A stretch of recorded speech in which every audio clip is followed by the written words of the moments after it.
Presented by the Making Star Wars Podcasting Network. This is the Cantina Cast, your watering hole for thought-provoking Star Wars discussion, character dissections, quote and scene analysis, honest opinions on the Star Wars news that interests you, and whatever else these guys come up with. Here are your hosts, Mike and Joa.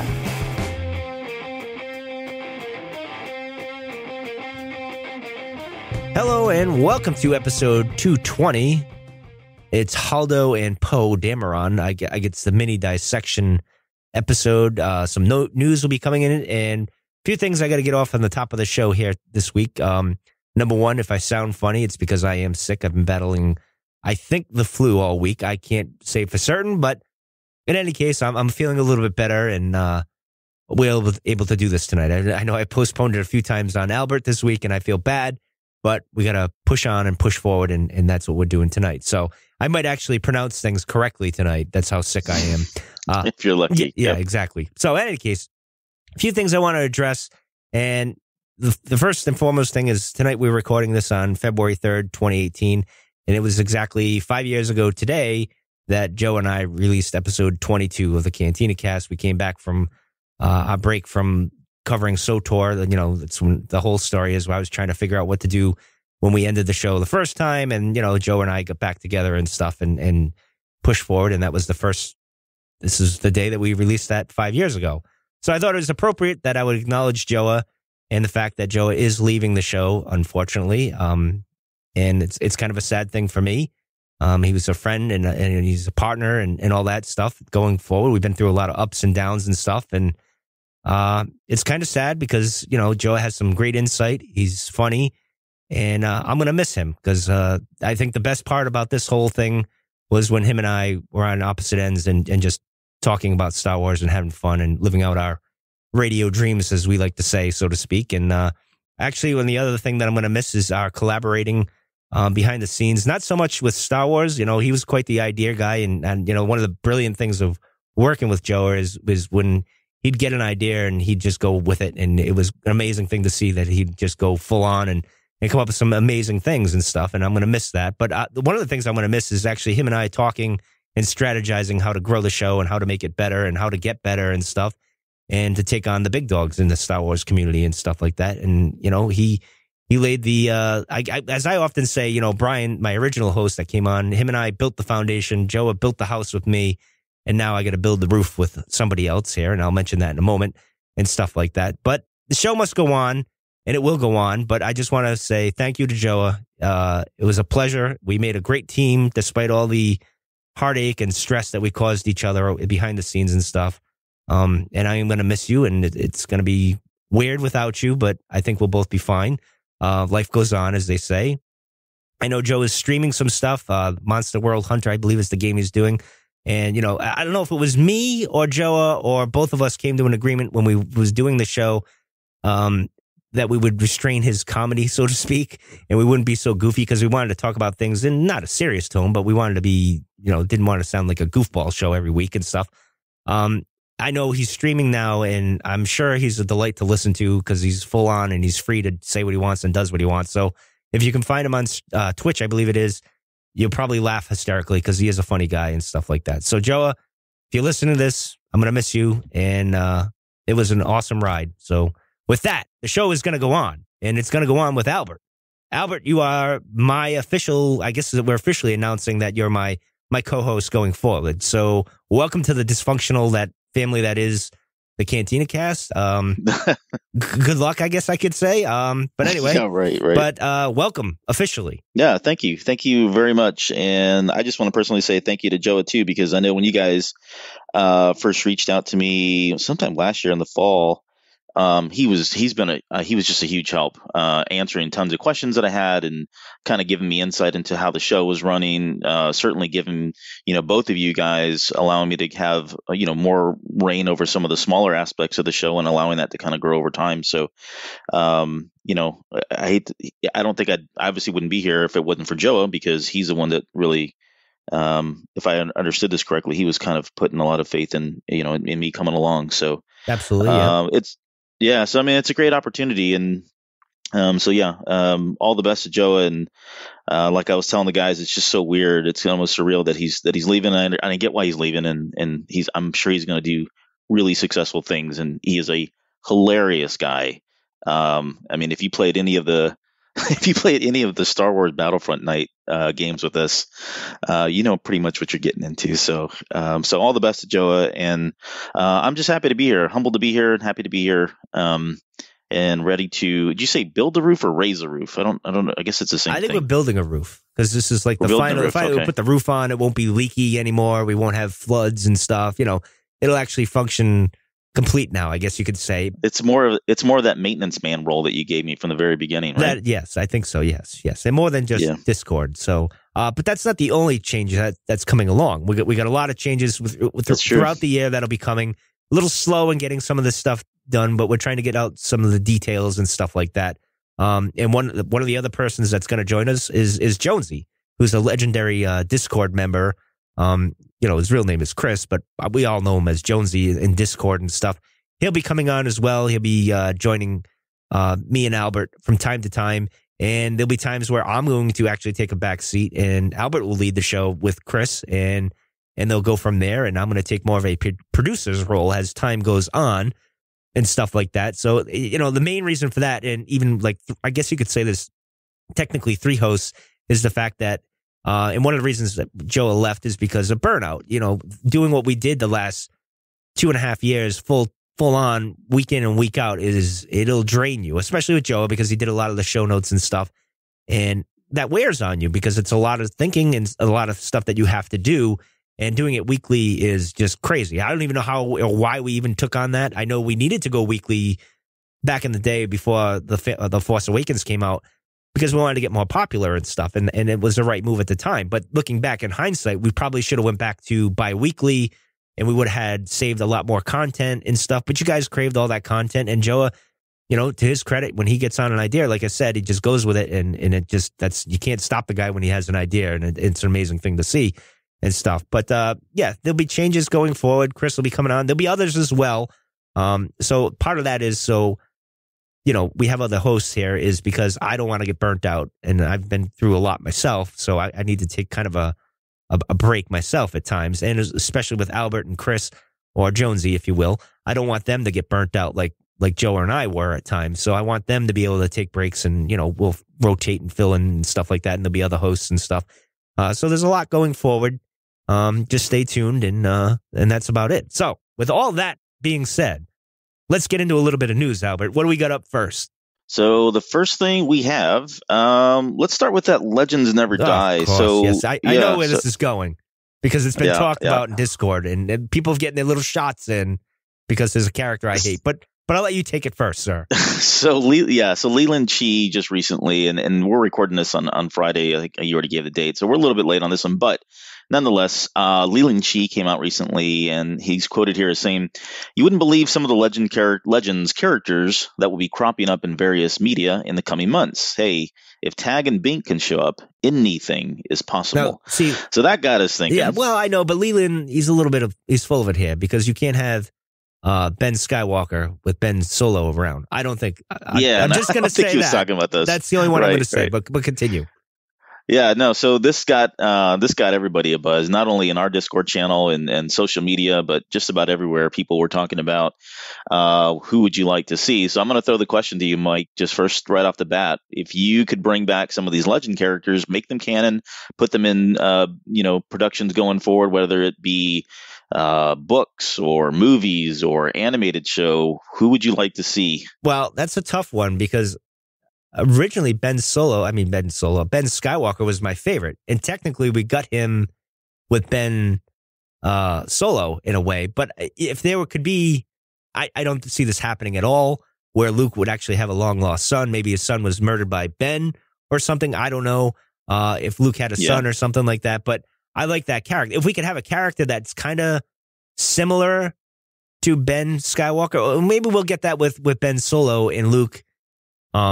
when, they team up and stuff. Maybe we'll get that in animated or in a book. Although I get the feeling that there was a bit of tension between the two of them when he went off to train with Luke. Although, like Uncle Luke, originally him and Ben were kind of fun and, things were cool. But then when he went to go train with him, Luke was different and Ben obviously was different too. So I don't know how that would be. But other than that, as long as it ain't Abeloth, Mara Jade, that would be great. I wouldn't want her. There's a lot of people I wouldn't want. Right. So yeah, I'm going to have to leave it at that. I'll say this about Mara Jade because it's the elephant in the room with me. I hated this character since, and I jokingly send, when they bring it up, I usually send that clip of George Lucas on the show. What the heck was the show there? The one with the, it was on Adult Swim. I can't even think of it. Seth there. What the heck is it? I can't remember. Oh, you're talking about which one? Yeah, the one with Seth. What's his face? What the heck is it? I can't. Robot Chicken. Thank you. See, I'm losing my mind. I'm sick and everything. Where they mentioned Mara Jade with this, and he throws the guy out of the room and stuff. Because it's rumored that George hates Mara Jade as much as I do. If they did bring her back, obviously I wouldn't want her to be Luke's wife or anything like that was done in the EU. But if they could get her essence of her character, I guess you could say, and like it was a cool character. I mean, outside of the relationship piece, I guess. No. But if they could get I mean, I'd like it for the old EU fans. I don't mind them bringing the old EU characters that they loved and everything. I think that's cool. I'm all for it. I don't know. I mean, I thought they did pretty well with Thrawn. I don't know how the passionate uber EU fans of the old EU feel about Thrawn. I'm not sure if they're that crazy about him or not, or anything like that. But I mean, I don't know. I wouldn't lump myself in the category of being like one of the Thrawn zealots that came out, but I definitely was a fan of his, and I'm pretty happy. I mean, and you can complain about like the eyes and those being different because of the animated series and all that, but in terms of the character itself, it's pretty close, I guess, and I don't really have a problem with it. I actually like him. I think he's calculated. He's cool. There's a lot of those same aspects from the original trilogy, I guess, from the Timothy Zahn trilogy that I think they've carried over. And so, and knowing that Timothy Zahn's had he's had a very deep hand in all of that character development, makes me feel better about it too. So I've been pretty happy with him. I'm all for bringing the Barabels back and Saba. Bringing her back, the Jedi there, the lizard lady. This one, she would talk like that when you do I loved that character. Joa loved it as well. And we mentioned it ages back when we, back in the day about the EU characters we actually would like. And I would love to see some form of a character like that. That would be interesting because I think they could do interesting things now. With like the puppeteering and like the CGI and everything. I think they could pull it off. What they did with Snoke and everything. So I don't know. What would you go with for a character?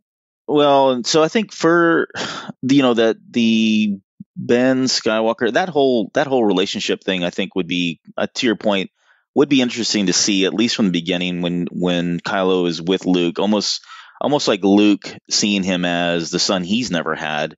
And trying to bestow some of that knowledge, and knowing that Luke grew up without a true father, grew up with his uncle, and that dynamic of a relationship, or that relationship dynamic, it would be cool to kind of get glimpses of that, whether they do, like you said, a comic book or something, but just seeing that relationship, being able to have Luke have that one moment, even if it doesn't work out well, and we know it doesn't, but even just being able to see him in that father figure role and being sincere and all, I think that would be pretty special for me, just as a Luke Skywalker fan. Beyond that, I'm not going to be too original here, honestly. So I'm going to go. I mean, Satele Shan is a character that I've always really liked, just because she comes from that whole Revan line. And I thought she was, she's from SWEU, so I like that game. I know you hate that game, but I do. But I actually like the characters, though. I like Malgus. I like Malgus, for a while he was like the official mascot of the Cantina cast, because that's, we got into SWEU, and that was our thing. And Malgus, I got the collector's edition, and he came with it. So I had to, naturally I had a thing for Malgus. I thought it was pretty cool and stuff. I mean, I'm not a big fan of like every Sith Lord having a mouthpiece on their face. They did that with Plagueis in the novel and everything. But whatever. To each their own. Malgus felt like he just encroached too much on Vader's look at one point. Yeah, I agree with that. But nonetheless, he was a cool character, and I thought he was great. I'd like to see them, and this is not really, so this is kind of veering off, but Darth Bane, I mean, I know we got him in the Clone Wars, but that character, maybe if they could just bring more of him from the EU would be kind of cool in some way. And then the last one I have, at least that comes to mind for me, and I posted this on social media last week. I think I posted a picture of Darth Nihilus. So the Destroyer Worlds. That's my favorite. Yes. Him. Yeah, I just like that whole storyline and the level of power that he has and what he's able to do and all that. So I just the look is cool, but the character itself was cool. It goes back to one of my favorite video games. So yeah, it'd be cool to have some of those characters. Just I guess where I'm going is I would like to see more of the Sith and more I was just gonna say, Dark Lords. Yeah, if we could get into like a Revan, Malik, Bane, and all that, and Nihilus and stuff, and kind of the roots of the Sith in a way. Yeah, exactly. Even if it's like a 10-part like movie type thing, like a miniseries type thing on the new Disney streaming stuff, if it's something like that, even if it's animated or something, I would love for them to kind of explore the Sith side of things. Maybe even see them like at one time powerful. You know, it's like Palpatine said, once more the Sith will rule the galaxy. If that could tie into that line somehow, that would be pretty cool. I don't know. In the timeline, like, you know, it doesn't matter when they do it or whatever they do it. It's just, even if they put those characters that weren't necessarily in the same timeline back in the day and just kind of throw them all in together and kind of do something different and give us the perspective of the Sith and how they came about things. Because I'm more into the whole, you know, to Ryan's credit in The Last Jedi here, with the whole balance thing where, you know, Luke is saying to Rey at the end there, or in the middle of it when he's training her, he's saying, well, do you feel it? And she's, yeah, it doesn't belong to any one particular sect of that, the Force or anything like that. It would be interesting just to see what others believe in. You know, we've seen the Mortis trilogy and how the Celestials believe. We've seen the Jedi, obviously. We've seen some of the Sith, but there's still relatively a mystery, so to speak. So I would like them No, I was going to say one of the ideas I had just real quickly was I'd like to see them go back to the whole rule of two and how it came about, right? And then make like a series that at the end of every season, you know, one of the two characters is going to die. Oh, right? I like because that. they're going to kill. They're going to kill each other. You just don't know who's going to live. And then every season, that just take it from there. And so you're living with they're almost living in this world of paranoia and trying to, you know, literally kill one another to gain power and gain all that. So that'd be kind of a neat series. It'd be pretty dark. I don't know where they would do something like that. See, now that would be cool, like Game of Thrones, like on that streaming service that Disney's going to have. I'd go live action with that. Like that would be pretty cool, where Bane comes to his realization what things could be, and you could even end on that when he finally gets to the rule of two and goes and maybe explore that for a year or two and all that, and then the foundation of what's to come and everything, and just end it at that, and then, you know, go wherever you want to go, I guess you could say. That's just my thinking on that. But anyway, any others that you have? Nope, those are the three that came to mind. I mean, we probably could do a whole show on we probably the EU characters we want, but I'm sure we'll get, maybe a CAD will do this with Jonesy. We'll get him That's on. A good idea. We'll kind of do that stuff. All right, so I find it funny that you put Maz in the show notes here for episode 9. What's this all about? This was supposed to be dark humor. We weren't even supposed to talk about this. Oh, you were just busting my chops. Yeah, well, we're going to talk about it now. So so from an interview in Hollywood Reporter, I guess they asked Lupita about whether or not she'd come back, and she said she may reprise her role as Maz in Star Wars Episode 9. She said, quote, "I don't know yet. I'll soon know. The only thing I have to say to this is I don't care." I don't see. I don't have a problem with Maz, but I see your points. I think she'll be back again. Will she have a bigger role? Maybe 2 more minutes. Maybe. The problem with Maz is she's an interesting character, and I think she fits in the Star Wars world or galaxy very well. And you can plug her in anyway. You can plug her in the Solo movie, you know, and all that other stuff. Like, and I hope they did do something like that. That would be interesting to tie that all in. And stuff. It's almost like they have to, in a way, because that would follow into The Force Awakens when he says, you know, Maz, blah, blah, blah, blah. Mm-hmm. That whole thing. So, and again, you could even do it in Rebels, or not that they'll do that this year, but like even going forward, she could pop it anywhere, really, because she's been 1,000 years old. So her character will appear at some place at some point. In 9, I don't know, because what is she adding to the story? Other than her giving the lightsaber to Finn, and kind of getting Han back into the game, so to speak, she fulfilled everything that she really had to give at that point. Now it's kind of like, and they even cut her out of the scenes in The Force Awakens because, as JJ said, there was really no reason for her to be there. I think if they're if they're looking for a really strong sexual predator storyline, then they've got their character right here. Well, didn't they have Snoke for that? Well, that's true too. But Katie will be laughing at that, I'm sure. But anyway, all right. So we'll move on from Maz. Maz, if she is, that's cool. She's got a rocket. I'd like to see the rocket in person. But anyway. Well, let's move on to Andy Serkis returning in episode 9. And this is something we mentioned on the Snoke episode. We talked about it, the possibility anyways. Well, what did Andy have to say, sir? So Andy said, look, it's Star Wars. You never know how life or whether life can come back or not, whether you can be resurrected or brought back. I was shocked dramatically. It felt absolutely right for that moment in the film, so I didn't question it. And again, he's talking here about whether or not when Snoke died. I just think it's a very, very important scene, so I didn't question it. But I know it lets fans feeling like that they were really searching for something there. And what am I saying? Who knows? So, I mean, and I'm reading verbatim what he said, so it's kind of like jumbled. It almost feels like he was really got caught off guard about being asked about this question maybe yet again. So all that to say is, will we see Andy Serkis reprise his role as Snoke in episode 9? He seems to feel like, hey, who knows? It's out there. So this kind of plays more with what Rian Johnson has said recently. Sounds like Liam when he said a few weeks ago, well, they haven't asked me, anything's possible. When I was first reading this, I'm like, this is almost the same quote. Am I reading the same thing? To start here, it's funny that he put resurrected in his comments here. It's it's like he knows the Plagueis stuff and stuff like that. So I don't know. I'll let you continue with your thoughts on this. Oh no, just whether or not he comes back. What I was going to say actually was there seems to be a lot of explanation that's still going on from The Last Jedi, and it's not just Andy Serkis, but a lot of the actors are still being asked questions. And you've got Rian Johnson, and if you're a cynic, you've heard people talk about how he's on the apology tour right now and trying to do damage control and all that. And I don't think that's really it. I don't think he's doing all that, but he is certainly going out of his way to kind of help bring a lot more clarity to some of these things. And so when we see things like this, I think the overall message that, at least the message that I'm getting now, is that yes, the movie is what it is. However, again, because a new director's coming in, and that new director really has free reign to kind of do and pull whatever strings they want to, or lay down new strings if they want to. Everything's kind of open and up in the air. So we probably don't need to dive into this too much. If you really want a lot more about whether or not we think Snoke's coming back, I'd say go back and listen to that episode. But I don't know. I guess I'd be okay with him coming back. At the end of the day, I'm going to say what I continue to say. Just give me a good storyline and I'll be okay with it. So there's a couple different ways I think this could play out. But yeah, I'd be okay with him coming back. I actually enjoyed the character, and I was, wanted more in The Last Jedi, which we didn't get. But, maybe JJ's got something more left in the tank for him.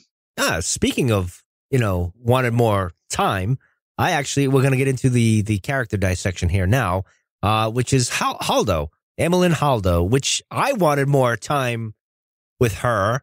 Now, did you want more time with her because of the book, or just because you like the character that you saw in The Last Jedi? I see this is, and I mentioned this, I think, in our maybe the character, like the first listener feedback or something like that. I can't remember when I mentioned it offhand. I think it was to you, where I said I didn't like her. I mean, she was all right and unique in the Leia book. Yeah. But I liked her in The Force Awakens, The Last Jedi, more than I liked her in the book. And I said it didn't seem like they matched up so much. But again, as I even pointed out when I said it, I said, well, she was 17, 16 at that time. And now she's in her, I don't know what age she is in The Last Jedi here. But obviously the two different, the contrast. You're not going to be the same person you were when you were a teenager. I get that. I'm not either. So that didn't bother me at all. It just, some people are going to say that. But I can rationalize why she's not. But I enjoyed her character, and I liked the tension she had with Poe, which is why we put Poe in here with her and stuff like that. I just wanted more of her, and sadly we didn't get that. But we'll continue and so forth. But what do you have to say? Yeah, I think I would have. So I asked the question about whether you want to see more because of the book or in the movie, and I think honestly for me it's probably more about the book, because I really like Yeah, I mean, I did enjoy her in the book, and I don't want to.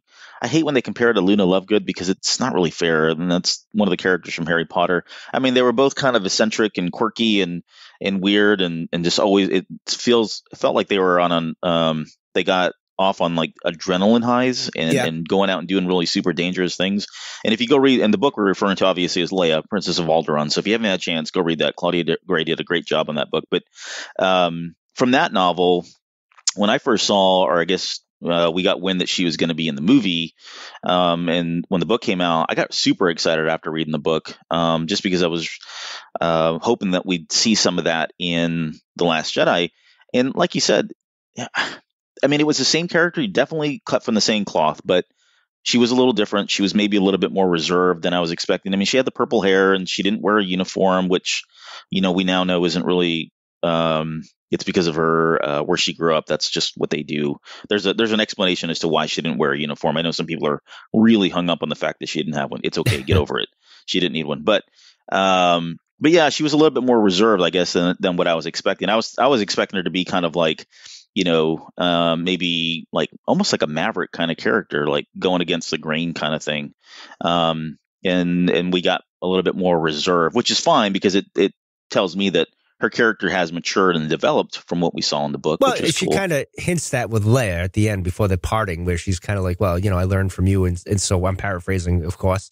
That's not the exact quote or line or whatever you want to say. But and that's the interesting, and the other reason why I mentioned Poe in here is because they both looked up to Leia considerably, and they kind of both learned from her and the way she goes about herself, but they took it two different approaches in a sense. But I felt like there was that, well, let's get into the whole, should she have told Poe the plan?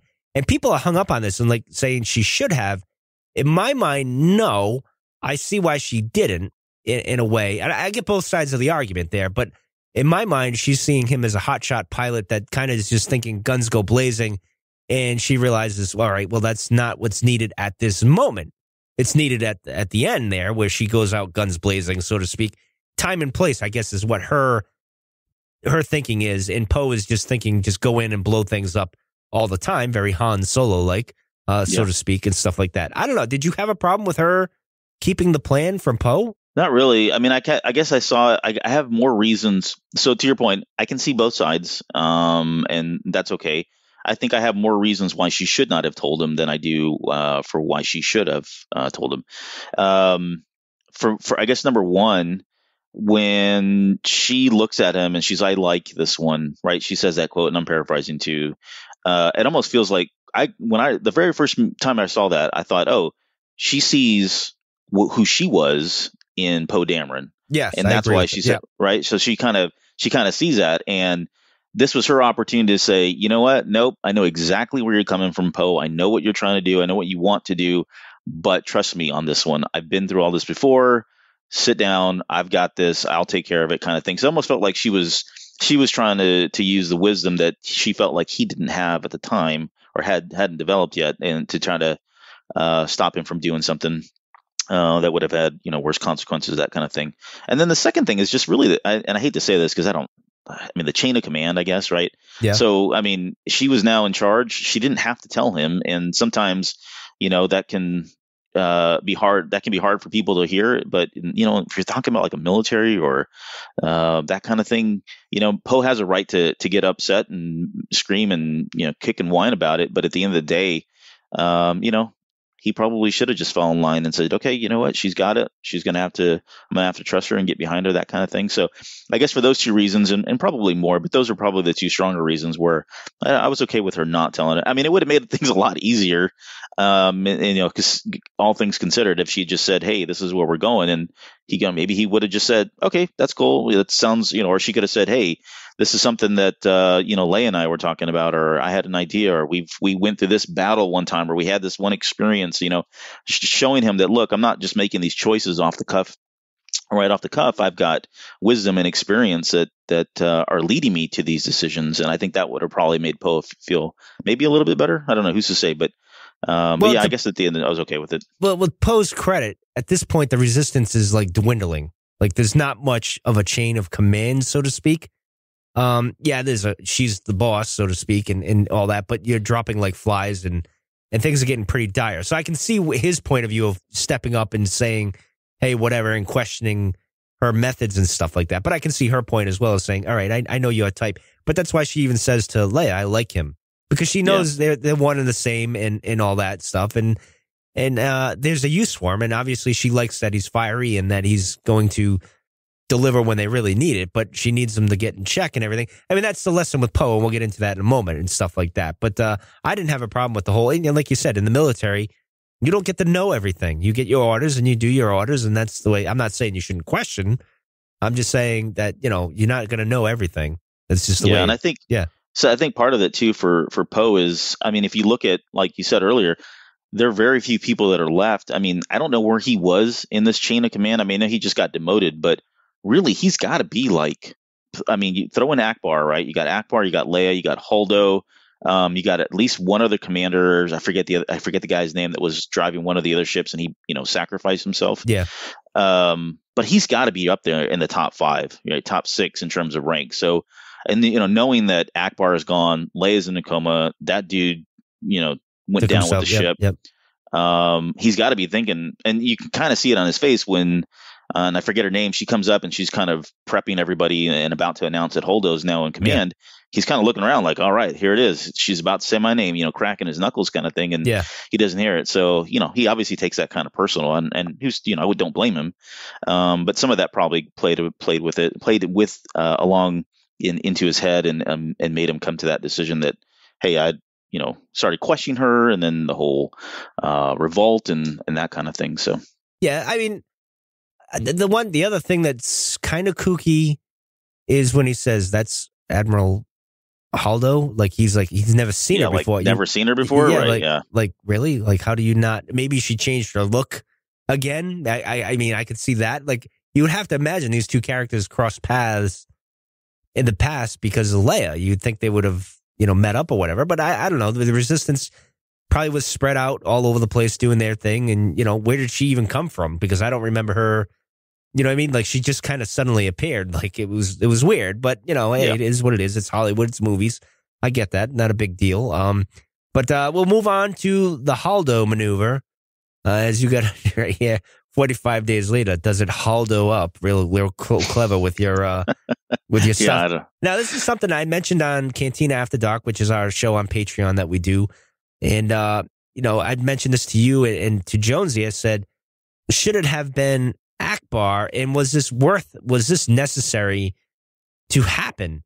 The sacrifice, and yeah, it was cool. It was probably one of the best visual and non-audible scenes I've ever witnessed. Yeah, right. I love that scene. And I said on that episode of CAD, I just wanted more of Holdo, and that's my problem here is I wanted more of Holdo, and I think this is why I'd rather have had Ackbar go and Holdo become that leader that Leia was. Like I wanted her to be the leader, not so much Poe, and I'll get into that in a minute. And I'd rather have had Ackbar go out in a blaze of glory because, as I said to you guys on that show, is Ackbar's been around a while, and he's like, as I said, I'm paraphrasing what I said there. You kids get out of here, go save yourselves. I'll go and do what I got to do, because it would have tied into Radis and all that, the things that happened there with when he made the call of the hammerheads and everything. And that sacrifice type of stuff. And I thought that would have been a good tie-in, so to speak. Not exactly the same, but it's kind of makes you think of that. And they're both Mon Cal. So I thought, that would be pretty cool. But I'm also fine with what happened as well. I'm not saying that was a bad move on Ryan's part. I'm just saying Ackbar to me makes a little bit more sense for the sacrifice. And it's funny because Jonesy disagreed with me on that episode, and it was just funny because he's like, I didn't really even care about Ackbar. So he made a good point. But I don't know, where do you stand on all this? I mean, I'm fine with either one, but I think my problem is I wanted more of Holdo to become the next, and I air quotes say Leia, going into 9 and beyond, and Poe being the second guy or the second person in control, or whatever you want to call it. What say you? Yeah, I would say, as far as the maneuver goes itself, and I think I've probably said this on the show already now too, but it was pretty stunning visually. And then certainly, I mean, it was so dramatic with the no audio that, at one point we had, I think, AMC theaters putting out, press releases or telling the theaters, hey, Yeah. telling people there's going to be 10 seconds. This is director's choice, creative choice, that kind of thing. Because people were just so stunned that it would happen. I mean, it's just, you don't see that too much in cinema, and certainly we've never seen it in Star Wars. Well, no, you know what? I take that back. We got it from the seismic charges where, things got quiet. Yeah. But anyways, a little bit different. But anyways, the maneuver itself, I think, was cool. It definitely is one of my favorite moments from The Last Jedi. As far as Holdo versus Ackbar, so I've heard a lot of arguments as to why it couldn't be Ackbar, and well, because he's dead. But well, yeah, but why it couldn't have been Ackbar that would have done it. At the same time, I think if they had I think they could have still made the story work. I mean, yes, it would have been a rewrite, and they would have had to do a couple things differently, but there's no reason why it couldn't have been Ackbar. And I personally, I would have liked it to have been Ackbar. And I won't turn this into the Ackbar show, because maybe we'll do him justice later and do his own show. But as far as Ackbar goes, and I think I said this on the CAD show, I was a fan of Ackbar even before the meme started, just because as a kid, I remember getting that action figure, and really that was one of my favorite. I mean, the model was really cool looking. It was very different. He had some of the best lines of that whole scene where Lando says the shields aren't down. Yeah. Right? I mean, you got a puppet, and if you look at that puppet's face, like I could see, even as a kid, even now, I could see that distress on his face, like, holy crap, something's wrong here, which is a testament to the movie and to that scene, that whole moment there. But for me, I was always a big fan of his. And then when the Clone Wars came out, I thought they did a pretty good job of kind of explaining, how he got started, and that whole battle that they had. So I was a fan of him, and I hated the fact that he went out the way he did. I wanted to see him more in The Force Awakens, and we didn't really get too much. We got a little bit. We didn't get too much from him. So yeah, maybe I'm just a fan. Maybe I'm fanboying over Ackbar, but I thought it would have been cool, just given that he was an admiral. He had lived for so long, and this would have been, I don't even know how old he is, but this would have been a right moment for him to kind of go out and say, you know what, you're not, I'm taking you out, and I'm going to allow everyone else to live, that kind of thing. I thought it would have been poetic justice for him to do something like that. Yeah, it would have been pretty cool, but I'm happy with what it was. I think it's just I liked Holdo's character so much in The Last Jedi. I wanted to see more, and in my mind, when she first comes in, and I'm thinking, all right, so this is kind of passing the torch. She's going to take over, so to speak. And I was actually a little surprised that I knew going in, because we did the spoilers and everything. I knew what was going to happen, but I was even all that, when I'm sitting in there in the theater, you forget about that at some point. You forget about it in the movie, because she comes in kind of late, and then I forgot all about that. And then it's like, oh, I thought she was going to take the mantle, and that's fine. I mean, I don't have a problem that what happened. I think it was pretty cool that she went out in a blaze of glory. And also with Ackbar, in a way, I even said this on CAD, him going the way he did was also kind of cool in a way, in the fact that, in life, things just happen suddenly and tragically, and you don't get that, farewell that you think, the blaze of glory moment. It's kind of like sudden, and that's it. And you kind of got to either move on or accept it, or figure out how you can accept it, and all that other stuff. Things happen. And that's kind of what was going to happen with Leia, but she obviously has the Force, or maybe we'll find out that Ackbar had the Force as well. And he came back. No, he was incinerated. If you watch it, he's just like, he's dead. Come on. Let me have hope, man. If they can bring Maul back, they can bring Ackbar. True. Exactly. All right. Well, any more on Holdo? Because we're going to get into Poe. No, the only thing, one last thing, I guess, is, if you really buy into her character from Princess Leia of Alderaan, because she was just so like adrenaline rush kind of person, and she was a patriot. I mean, I don't know of a better word to describe her.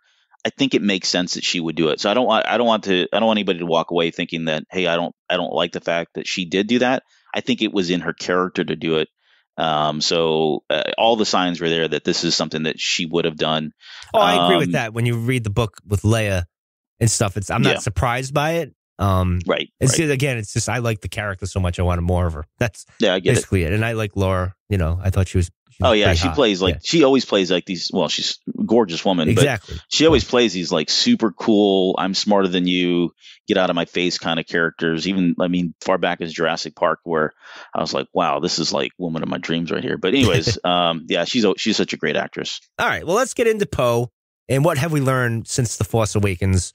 Not much other than he's a hothead at first, which I didn't get in the Force Awakens. I saw him as a likable, fun guy, a capable leader and fighter.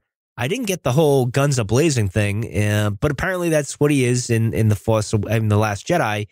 I don't know. Do you think that still lines up? What do you think? Yeah, I think he's. I kind of saw him as more of a hero. Like, to me, I was okay with that whole, are you a hero or a leader? And I don't want to steal I don't want to jump too far ahead here in the notes, but I thought when you look back on The Force Awakens, for me, he does come across as more of a hero.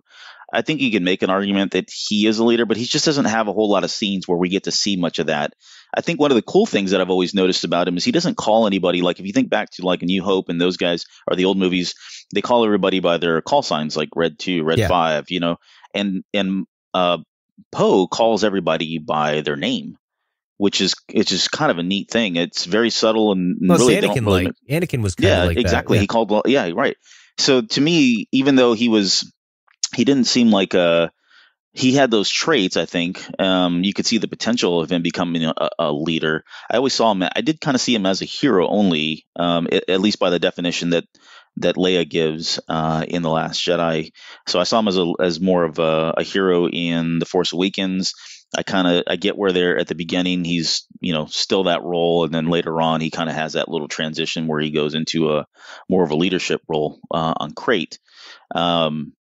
But yeah, I thought one of the fun things that we like to do is just kind of anecdotal. Whenever we watch The Force Awakens, when they're coming in on the lake on Takodana, when he starts going into his I'm going to kill everybody kind of thing, and everybody's watching, we all like to count out loud how many TIE fighters he blows up or how many people he kills. And I forget the number. I should know because I say we do that all the time. I think it's like 13, 15, somewhere around there, but 15 within the span of like 10 seconds, which is kind of cool. So that just kind of maybe just reinforces the fact that he is a guns blazing, hot shot, ace pilot person that we saw in The Force Awakens, and that's really kind of what Holdo was seeing, and I think what Leia was trying to maybe beat out of him and trying to get him to mature and grow into this leader role that she knew that the Resistance was going to need. See, I see him as both, more of a hero in the sense that obviously what he did and all that stuff. Yeah, he's a hero, but also a leader in the fact he did lead them, and he's very positive when he's leading, when he's bringing Black Squadron and all that into battle. He's very positive. He's very cares about the mission. He cares more about the people first, and then the mission second to a degree. Although I think when it's just himself, it's all the mission. Very Anakin, like go guns blazing. I don't have anything to worry about but me and BB-8. You know what I mean? But when he gets others involved, I think that's when he very much like Anakin as well. Which is funny. Now when we're talking about this out loud, when we're talking, Anakin's coming up, and it's a funny comparison because this wasn't even on my radar. Comparing the two, and now here it is in my face and stuff like this. Now, I thought Poe was the character that grew the most, him and Kylo, in this whole movie here. And what I liked was everything. I liked his from the cocky, guns blazing type to where he gets his, smacked out of him, and he kind of comes to grips, and he's still fighting and stuff. And then he comes to the realization, all right, I have to be a leader now. I can't just be the soldier and going in guns blazing. I have to take on a bigger role. Now, I think that's obviously going to happen now, obviously, because Holdo's out and all that, and he's going to mature. Rey's going to mature. Kylo as well. I'm very curious how that's all going to work out, and I'm pretty sure we're getting a time jump in 9, so that'll be interesting how that develops and what'll be in that and stuff like that. So, I don't know. What did you like? What did you not like with Poe? For Poe, there wasn't much I didn't like. I guess maybe I hate to say he was in the movie enough for me, I guess. I'm glad they didn't put him on Canto Bight as originally planned. I think that would have been a wrong choice. I don't know. I guess the only thing, and we won't. I know we wanted to kind of keep this short, so I won't get into too much. But in the comic book, he seems to make a lot of these same mistakes, and it just feels weird to me. And I don't know. Maybe it's just me. So, and listeners, if you guys feel the same way, let us know. But it almost, when I was watching this, and I'm like, okay, he's making the same mistakes again that he had already made a few times in the comic book, and so it just felt like his character just could not develop. And I'm like, what is going on? Why does he keep doing a lot of these same things over and over again? So it was good. I like the fact that he's finally past all that now in The Last Jedi. They almost hit you over the head with it. I mean, they couldn't have made it any more obvious when Leia looks and she's like, what are you looking at me for? It's almost like, right. Well, I mean, that was like I was going to say he needed that smack in the face when Leia demotes him. Like, even Leia's seeing the bigger picture now, where he's going to be more than what he is at some point. Like, now is the time where things are going to change. I need you to get your head out of your butt, so to speak. And Holdo kind of sees that as well, I guess you could say, and kind of brings him back down those pegs. He's still got that fight in him, but then when he realizes what Holdo's up to and Leia tells him these things start to change. And, he finally gets that idea of where he needs to go. And that's a cool thing. And like you, I don't have too much that I didn't like about him, because even him, and I get what you're saying, where he made the goofy same mistakes over and over. Han did that.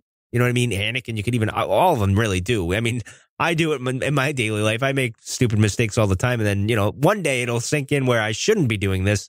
And finally I'll change. So that was pretty cool to see. But anyway, what else? We got? Yeah. No, I was going to say, and as far as going forward, we should probably touch on the whole Leia, surrogate son kind of thing. Or, okay. Yep. Whether or not I'd thrown it in there, but maybe just one of the things that I really liked was, it was subtle, but I think there's plenty of moments both in maybe not so much at The Force Awakens, but definitely in this movie where we got to see that relationship a little bit, and we saw it off camera. I mean, there's some great candid scenes of Carrie and Isaac together. Yeah. But yeah, I mean, I thought that was I really like the fact that she kind of saw him as that son. This is kind of really my own personal opinion, but I'd like to think that she saw him as a son that she never had, because she did, she got Kylo Ren and everything that went wrong there. And I don't, we know about Poe's family from the books and that sort of. Yeah. Yep. So it's cool that he was looking at Leia definitely as a leader, but I would like to think that kind of relationship was reciprocated in that he saw her as his second mother, or a nurturing mother. And so, yeah, I mean, going forward, you'd like to, I'm really excited about Poe, because if Leia was the model which he was following, then that means only good things, I think, for me in 9 and going forward. If they do anything else with the character, I think I'd like to see a lot of that rebellion attitude that she had in Poe going forward, still being a leader. Yeah, I think right, still being a leader, but having more of that attitude, kind of cutting edge rebellion kind of mentality. Well, I think that's why, if you want to tie this all in, I think that's why she likes him so much. One, because she's kind of healing that wound of what happened with Kylo and Ben there, and also because she sees herself that fiery young guy that you need that in the rebellion. I think Holdo the same. That's why they kind of all see that, and they know the type of fighter they're going to need going forward. And I think that's probably why she kind of connected with him and took him under her wing and kind of guided him to this point and stuff like that. Now, some people have an issue with the whole surrogate son thing. I don't have that. I didn't even get that kind of vibe from it. I kind of see it, but I see it more of as a mentor apprentice kind of thing, not so much a son and mother type thing. I could be wrong. Yeah. Well, what else we got? Well, I think the other questions that we had is, and this may seem kind of superficial, but is this guy ever going to see BB-8 again? Are they going to reunite? Are they ever going to have their own mission? Well, they had one in the beginning, but I mean, like very short. Yeah. Could they actually have a full-on mission? I don't know. We'll see. Yeah, he just keeps sending this droid out that's his, and it's like like R2 and Luke were pretty much together for the most part, right? Oh yeah, exactly. So yeah, it's just weird that he keeps in. So I don't know. We'll see if they reunite. We talked enough, I guess, about him being a leader. Definitely, I can see him being way more mature, depending on how much time has passed, or even if there isn't much time that's passed. I would expect him to be in that leadership role. I can't see him regressing, his character regressing at this point. So that would be really cool to see. Maybe he comes back, he's got his rank back, or maybe he's got that, and now he's an admiral. Who knows what they'll do? That would be even more interesting to hear about. And then I threw this on here because I think we talked a little bit about it, but maybe him and Rey are hooking up. Who knows? Well, that's where I side. I don't know if that'll happen. I'm not sure if that's where they'll go. And I know there's a few Reylo fans yelling at the car radio as we speak. But I would like to see that. But I would also like to see Rey with Finn as well. So it doesn't bother me. I mean, I don't know. The way he says that I know and that whole thing, it just jived for me, and the smirks and everything. So I don't know. It'd be interesting. I'm curious to see what their relationship will actually be. Other than, you don't have to pair them up or ship them as the kids like to do these days. Even how that'll work, because obviously he likes the Jedi. He's got a connection to that with Luke and the tree and his mother and all that stuff, and obviously Rey and stuff. So it's an interesting way they're going to go with that. Other than that, I'm cool with whatever happens, to be honest. Yeah, and I'd like to see them together, just personally, because I don't see a problem with good people being with other good people. Call me crazy, but that's actually kind of interesting and appealing to me too. So I won't use the word ship because I can't believe you use ship. I know. I'm 41. I'm not even supposed to be using that You're word, not right? supposed to be using it, no. Like that's like even Reylo. I shouldn't even be using that term. And I'm sure they agree with me because they know I don't like that fan theory or whatever, that, even though they think it happened and maybe it did happen for 10 minutes or whatever. I don't know. Well, we're not going to get into that debate. But anyway, yeah, so what else do you think? We'll just close up the thing. What else do you have to say about Poe and Holdo before we leave here? Now, I know there's comics and stuff that we didn't get into tonight. I mean, this is more of the Last Jedi stuff. It's not Movies, a full character dissection, and maybe someday we'll come back and talk about that other stuff too. But just for some final words. I guess final words is I'd like to see, because of the comic book itself, I've been pretty happy with that, and we know it's going to end with him finding Laura Santeca, which, shocker, if you haven't seen it, you shouldn't be listening to this podcast. But God darn that's where I haven't. No, I'm only kidding. Nah, I'm sorry, but that's where it's supposed to end. But they've done such a good job with that and the character development in him. Even though I know I did kind of knock on the fact that he kept making stupid mistakes over, but there's just a lot of information that they were throwing at you. I'd like to see that continue. I don't care really where they throw this, whether it's it's not in between Force Awakens and Last Jedi, but maybe they give us something else, in another year that kind of leads up or preludes Episode 9. But being able to see Poe in more than just the movies, I think would be good. Or even if they gave us flashbacks and all that, or a novel would be good. I would like a novel. Yeah, just something would be cool, because I think he's a great character. And if we are saying that he is a successor to Leia, then I'd like to see more of that carried on. I like to see that spirit and that rebellious kind of person that's also a leader. I'd want to see more of that. Well, the interesting dynamic with that, and I'll close on this, is Kylo, I said, and a lot of us will agree on this, is he's not really a military leader. I mean, he's not stable enough to make those decisions. He's kind of guns blazing like Poe. They're kind of a mirror a little bit with each other with that. I think Poe is more stable and can actually lead, where Kylo, I think, isn't equipped to do that. So I'll be curious how that balances out going into 9 and how that'll look. There's a lot of curious things in 9, obviously, and not even the big things that we've talked about. It's these little things that keep jumping out at me that I'm really looking forward to and seeing how they develop. But with that, I think we're done for this week because my voice is giving out and I'm about to go on a coughing fit. So if you need to look up things for the show, check out the show description and you can click all our links. Other than that, we're out of here.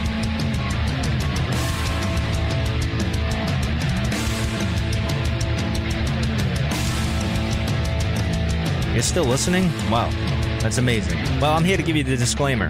Normally we do a big, long, drawn-out disclaimer thing saying what's what and who's what and all that other stuff, but I think you guys kind of know that Lucasfilm and Disney have no affiliation with us at all, and we have none with them.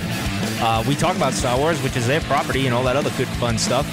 But I think you can tell which is our stuff and which is their stuff. If you can't, well, then send a lawyer to send an email to me, and I'll be glad to chat with them. Other than that, you know what's what. So that's your disclaimer.